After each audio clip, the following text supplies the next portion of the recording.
Good morning, David. Good morning, Salim. David, in previous questions we have talked about we are living in a very dynamic era. Yes. Things are changing and we have new technologies. And one of them, of course, is artificial intelligence. Yes, it is. So how might artificial intelligence affect risk management? I think this is a fascinating question, and I wish we had all day to discuss it, but we don't. So how can we limit this to a manageable discussion?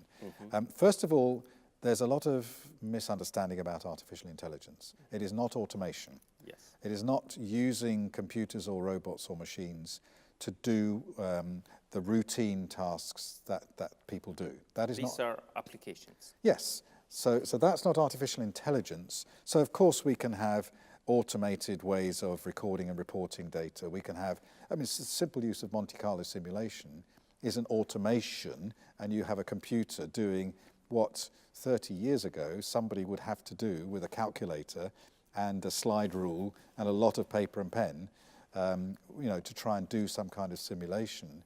Almost impossible. And then a computer, that's not artificial intelligence. The computer running a Monte Carlo simulation doesn't know anything. It's not thinking, it's not making decisions. So artificial intelligence is about machine learning. It's about the ability to adapt. It's about the ability to develop an understanding or a kind of awareness of a situation and adapt the analysis to the environment. So are we here talking about a machine being trained as a human being and learning a machine itself, trying to mimic human being or not? Yes and no. So that's one way of developing artificial intelligence, is for a machine to learn how we do things and to try and to copy what we do. But also machine learning is for a machine to learn how to do things in its own way, in a better way, in an adaptive way. And that would be more intelligent than just copying somebody else, as it is with people. I can copy you. That allows me to get to your level, maybe not quite to your level because I don't have your experience, but I can follow you. Or I can look at you and I can say, that's interesting, and what she's doing is interesting, and my way is quite interesting too. Let's combine them and make something different. So artificial intelligence is about machine learning and adaptability. And I think there is a level of possibility here. A long time ago, 1991 or 2, the University of Edinburgh in Scotland, in the United Kingdom, had a group that was developing expert systems. This is quite early in the development of these approaches. And I was based in the UK. I liaised with this university to think if we could develop a risk expert system. It was very interesting work, and we worked together for about a year, and it never came to anything. I'm very sad. So you was trying to replace the risk? Yes. Okay. Aren't we glad that we never succeeded? Otherwise, I would be sweeping the streets or... That is very, very important aspect in this discussion. Well, let's come to that if we may. But so what we were doing was trying to work out what happens in my head when I'm doing a risk analysis. And so to derive the rules and the decision making that I was following, and I was trying to explain as I did each step, I'm now applying this idea, this judgment here, this set of principles apply here. Here's a technique that I'll follow which gives me some output which I interpret in this way.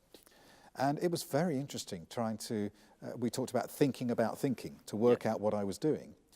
And a lot of it you can't work out. A lot of it is intuitive. So some of the things we could do, so let's say you come to me and you say, what are my risks? I said, well, I need more information. So what circumstances are you in? You say, I'm running a small business. My head goes, small business. Now I exclude all of these things about big businesses. I know we only need this subset. Yes. You say, I'm running a small business with 25 people. So I now think it's not just 2 or 3 people. I now have this set, but not 1,000 people. And I make another subset.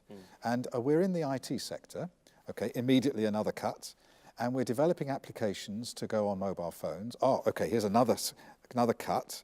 And you tell me more and more about your business. And in my head, I'm cutting down the thousands of possibilities. Yes. So now I can say, okay, well, from my experience, when you finally end describing, here are 10 things to consider. And then we explore those together, and out of that, we come to something that's useful. You could model that in a computer. Yes. You could have a computer that had a huge database of potential risks, all tagged with a range of different criteria. And then as you describe to the computer, you say, I want an estimate for a project, an exploration project in the oil and gas sector. It immediately goes to a section of the database, says, okay, I've got 10,000 of those. And you say, okay, it's in Kazakhstan, and it's in this particular environment. It takes place over this period, and it does what I did. And it comes out with a list of 50 risks and says, think about these. Yeah. That's not really very intelligent. That's not what I do as a risk consultant in my intelligent work. But also, in this case, in this example, data are structured. Yes. Data can be also information unstructured. Unstructured, exactly. Mm-hmm. So when I'm working with some of my clients, what I do is I talk to people, I interview senior stakeholders, I read a lot of documentation, I ask people, to tell me their opinions. And then I say to my customers, I'm going to sleep now. And I'm going to charge you for my sleeping time. And I go to the office, I go home, I spend maybe a weekend or maybe 2 or 3 days. And I go for a walk, and I go swimming, and I play with my granddaughter, and I don't do anything. And something is happening in my head. Mm-hmm. And 1 week later, I sit down to write a report. And things come out of my head about this situation, which I didn't know that I knew. And what was happening was somewhere back here, my brain was quietly, busily working away, making connections, making deductions, making inferences and testing them, and then coming up with a conclusion. Now that's intelligence. And I'm not saying I'm particularly intelligent, but when you try to tell a client you're going to charge them for sleeping time, or for thinking time, they're a bit worried about it. What am I paying for? How can we pay for your laziness? Yes. What you're paying for is the intelligence, is the experience. Wisdom is embodied experience. Yes. So you take experience and you put it in a body or in a brain, and then something, you might say magical or mystical or mysterious, something amazing happens, and out comes wisdom.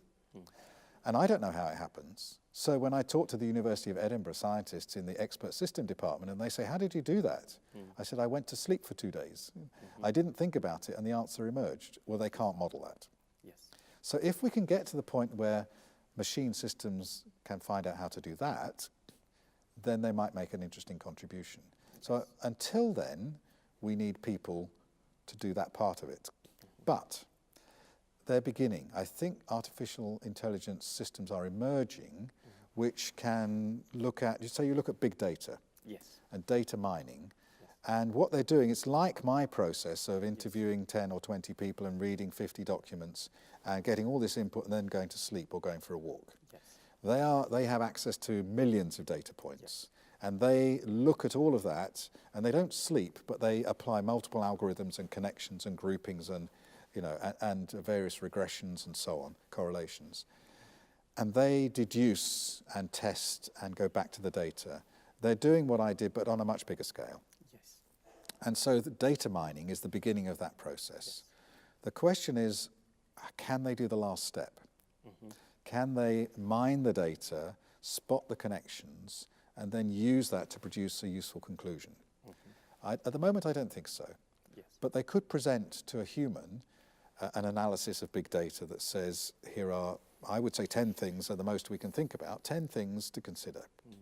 And then the human can do the last step and go to sleep or go for a walk based. Exactly. So here the conclusion is that, yes, we can use artificial intelligence. We can use it as a tool, but still a human being should be there for the last step. Only because we don't have true artificial intelligence. We're still using the machine as a data processing unit. Yes. And we're allowing it to do correlations and things that we would do, but we can't do it with that size of data or with that speed. Yes. So the intelligent part is still missing. Yes.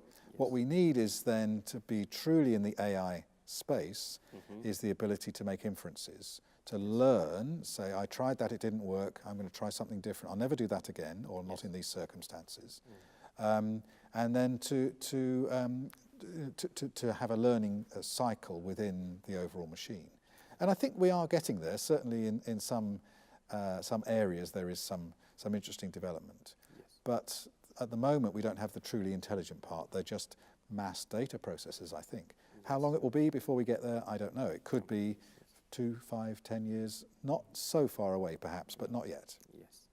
It's a very interesting emerging field, David, and I'm sure it will have an impact in many fields, not only risk management. I hope I'm still here to see it. You know, I'm in my mid-60s, early 60s. Let us hope. And it would be wonderful if I saw a computer that would allow me to retire.